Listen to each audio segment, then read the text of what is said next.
ये क्यास लगाना और इस तरह का जर्नलिस्ट महोदय लोगों का कहना, ये इंटेलेक्चुअल वक्तव्य नहीं है। लोग नहीं जानते कि ईवीएम मशीन के अंदर न कोई ब्लूटूथ होता, न ही कोई चिप होता। हाँ, अगर विपक्ष और जनता ये मांग करती कि 19 लाख ईवीएम जो गायब है वो कहाँ गया, उसका बेजा इस्तेमाल हो रहा है, ईवीएम मशीन को बदला जा रहा है तथा कथित रूप से, चाहे वो स्ट्रांग रूम में हो चाहे रास्ते में हो, तो इस पे मांग होनी चाहिए। दूसरा ये कि जनता और सारे विपक्ष को ये मांग करना चाहिए कि जिस दिन वोटिंग होती है उसके शाम में 6 बजे ही उसकी काउंटिंग हो जाए तो चोरी की संभावना कम हो जाती है। साहब, आप ये बताइए, जो 19 से 20 लाख ईवीएम चोरी हुई है, उसी से षड्यंत्र तो नहीं किया जा रहा? उसी से हो रहा, क्योंकि उसमें कोई सवाल नहीं उठा रहा। आज अगर नेता का एक कुत्ता खो जाए, बकरी खो जाए, तो पूरा जो है उसका सीआईडी सीबीआई लग जाएंगे उसको ढूंढने के लिए, और ढूंढ के कहेंगे अब भी लाओ, और 5 मिनट में ढूंढ के लाएंगे। लेकिन 19 लाख ईवीएम मशीन एक बहुत बड़ा मसला है, अंतर्राष्ट्रीय मसला बनता है, और आप इस पे खामोश बैठे।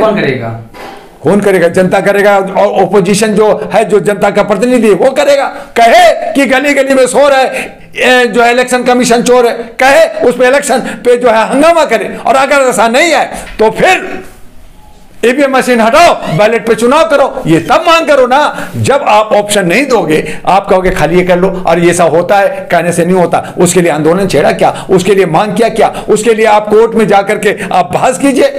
लेकिन इलेक्शन कमीशन तो पहले भी कह चुका कि आप जो है, मतलब ये निष्पक्ष जो है मशीन है, आप चेक करवा सकते, देख सकते हैं उसको। हाँ, कहा ना, लेकिन जहां से चोरी हो रहा, भाई अब मुख्य दरवाजा देख रहे हो, लेकिन आपने नहीं देखा कि सेंध कहां से है, कहां से बंकर बना हुआ, छत से भी आया, खिड़की से भी आया, अंदर जमीन से भी आ सकता है, कई तरह से आ सकता है। तो उसका मैंने कहा कि ईवीएम मशीन में कोई ब्लूटूथ और चिप नहीं होता।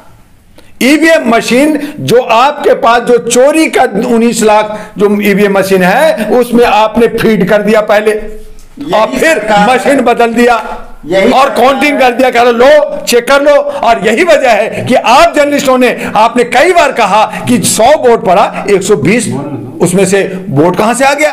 तो 100 वोट पड़ने के बाद 120 कहां से आया? एक मुसलमान के मोहल्ले में एक भी मुसलमान का वोट नहीं, एक परिवार का, 10 परिवार का बच्चा, उसका एक भी वोट नहीं। कैसे, क्या ये संभव है? दुआ साहब, आप मशीन बदलने से आपको जेल हो सकती है। ये ईवीएम है, इसका खेला कर ही रहे भाई। ये किया था, वो बाहर जब निकला स्टूडियो से तो वो जेल में बंद कर दिया सरकार ने। भाई मेरे, पहली बात तो यह है कि डॉक्टर दुआ 37 साल से मानवाधिकार के लिए काम कर रहा है। आज विश्व मानवाधिकार दिवस है, हम मानवीय मूल्यों के लिए लोगों के लड़ते हैं, जागरूकता के लिए करते हैं। अगर हमारा बोलने की अभिव्यक्ति को आर्टिकल 19 को छीना जाता है, 21 को छीना जाता है, तो मैं भी जेल जाने के लिए तैयार हूं। यही जो निरंकुश सरकार होती है, जो लोकतंत्र में विश्वास नहीं करता, जनता के आवाज को दबाना चाहता है और वो तानाशाही करना चाहता है, वही मनुवादी है, वही हिटलर है। और अगर ऐसा करता है तो मैं भी शहीद होने के लिए तैयार हूं। ये ऐसा देखा जाए, जब इन्होंने 4-5 राज्यों में जो है ये इन्होंने ऐसा किया, तो 2024 का भी चुनाव आ रहा है। अगर जनता नहीं भी चाहेगी, जब भी सत्ता में बीजेपी रहेगी।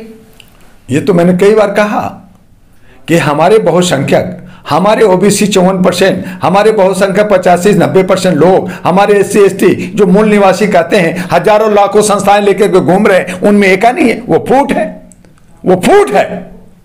और वो सारे के सारे उन्हीं को कहा।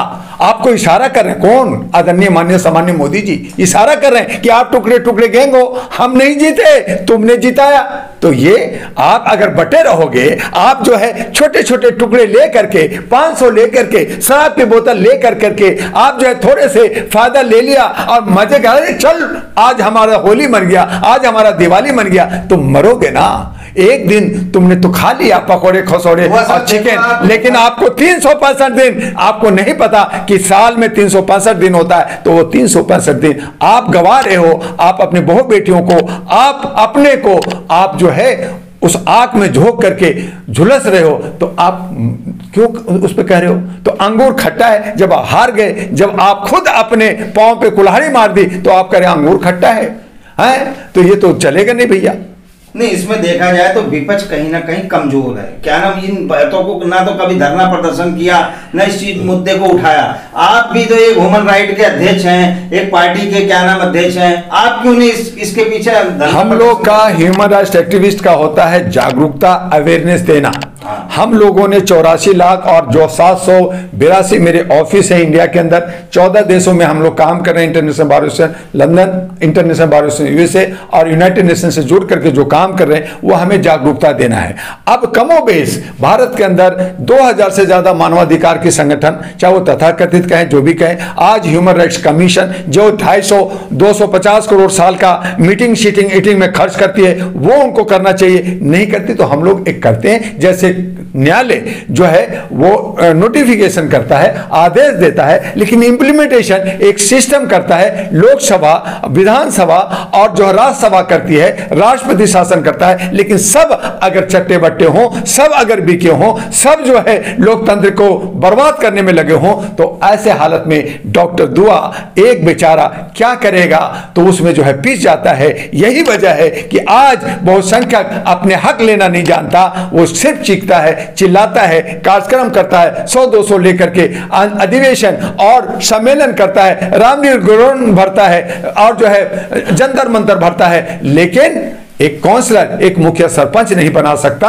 और वो इसी कमी का फायदा जो हमारे शेर और चीता कह रहे हैं अपने को, वो ले जाते हैं। और वो कह दिया, वो लोग कहते हैं कि तुम लोग टूटे हुए हो, तुम बिखरे हुए हो, तुम लोग जो है अपना ईगो में हो, तुम जो है वंशवाद चला रहे हो, तुम अपना वीआईपी कल्चर में जीना चाहते हो, तो तुम अपना अधिकार कैसे लोगे? ये तो इशारा है। और यही वजह है कि मायावती को घेर रखा है, मायावती बहन को। वो चाहे तो आज बहुत संख्यक को जगा सकती हैं, ले सकते हैं, लेकिन उनको एक प्रेस कॉन्फ्रेंस कर करके कहना पड़ेगा कि मैं दरी पे बैठा हूं और मेरे समाज के भाइयों, हम साथ मिलकर के लड़ते हैं। देखना, मायावती प्रधानमंत्री हो सकती है, ये मेरा कॉल है। लेकिन वीआईपी कल्चर उनको घेर रखा है। भाई उनको 5 लाख 10 लाख लेके जाओगे तो मीटिंग होगा, तो मायावती उस बात को नहीं कर रही है, निकल नहीं रही है, इसलिए बीएसपी हार रहा है। ये कांग्रेस का कमोबेश है, यही सब वीआईपी है। ये राहुल गांधी 4000 किलोमीटर में चल लिया, अब मैं अब मैं जो है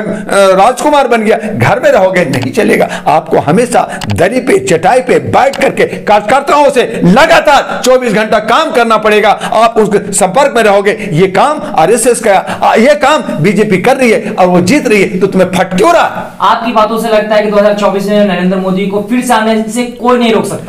अगर आपकी यही मंशा रही, आपका यही सोच रहा, आपका यही चाल चलन रहा, तो आप हारोगे। वो रोटी पूरा ले जाएगा। अब थोड़े थोड़े टुकड़े लेकर के आपने देखा होगा कि बहुत सारे बंदर अगर हो, आप उनको केला या कोई फ्रूट या कोई चीज दो तो एक एक लेके भागते। दुआ साहब, तो जो बच गया टोकरी में वो जिसका हो गया। तो वो यही हालत है कि बीजेपी आपको थोड़े थोड़े टुकड़ा दे देती है। आप टुकड़ा टुकड़ा गैंग आपको कहा गया, आप संगठित नहीं हो, आप एका नहीं हो। आप जिस दिन एका बना लोगे उस दिन बीजेपी को हरा दोगे।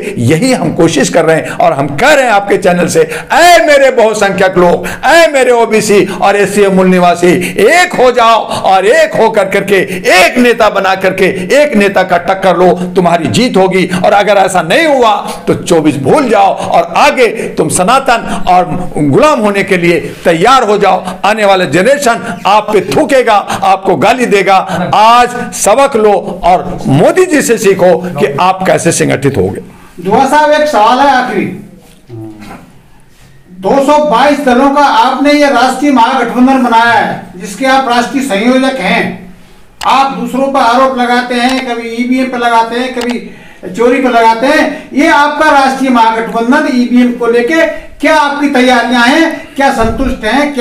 क्या करेंगे? आगे की भूमिका क्या होगी आपके इस राष्ट्रीय गठबंधन की ईवीएम को लेकर? जर्नलिस्ट महोदय बिल्कुल सही फरमाया कि 222 पार्टियों को मैं जोड़ करके इनसे एक मनसा, एक मीटिंग की और कहा कि हमें एकता दिखानी चाहिए और हमें सुशासन की बात करनी चाहिए, मुख्य मुद्दा पे बात करनी चाहिए और हमें लड़ना चाहिए। लेकिन हमारे यहाँ भी मुंडे मुंडे मती भिन्ना लोग हैं। एक साथ साइन तो कर दिया, लेकिन सबके विचारे अलग हैं और यही वजह है कि हम असफल हैं। और ये जो ईवीएम का बार बार ठिक रहा, ईवीएम हो रहा, तो मेरे भाई हम मुख्य जड़ को नहीं पकड़ के हम पुतंगी, हम डाल पे घूम रहे हैं। हमें जरूरत है कि जिस दिन चुनाव होता है उसी दिन काउंटिंग हो, जिस दिन जो है अगर ईवीएम आपको बैलेट लाना है तो तमाम जो शक्तिशाली पार्टी 222 लोगों में संगठन नहीं है, एक विचारधारा, एक मत नहीं है, तो आप पब्लिक को कैसे आप एक उसमें बांध सकते हैं? इसीलिए 222 आदमियों का दल है। मैंने इसीलिए कहा कि अभी हमारी विभिन्न विचार के लोग हैं। बिल्कुल सही कहा जर्नलिस्ट में। इसीलिए मैं सभी पार्टियों को कह रहा हूं कि भाई एका बना लो, नहीं बनाओगे तो अहरा नेशनल पार्टी एएनपी अकेला चलेगा और वो मानवीय मूल्यों पे सुशासन के लिए काम करेगा और शपथ भर करके एफिडेविट भर करके हम जनता का जो मुख्य मुद्दा है उसका वादा करके हम जनता के साथ जाएंगे। लेकिन जनता जो वहां जय जजमान और जो जात और पात में बिखरा हुआ है उन्हें भी समझना होगा कि हम 220 में से 222 में से या बाकी विपक्ष में से किसे चुने और जब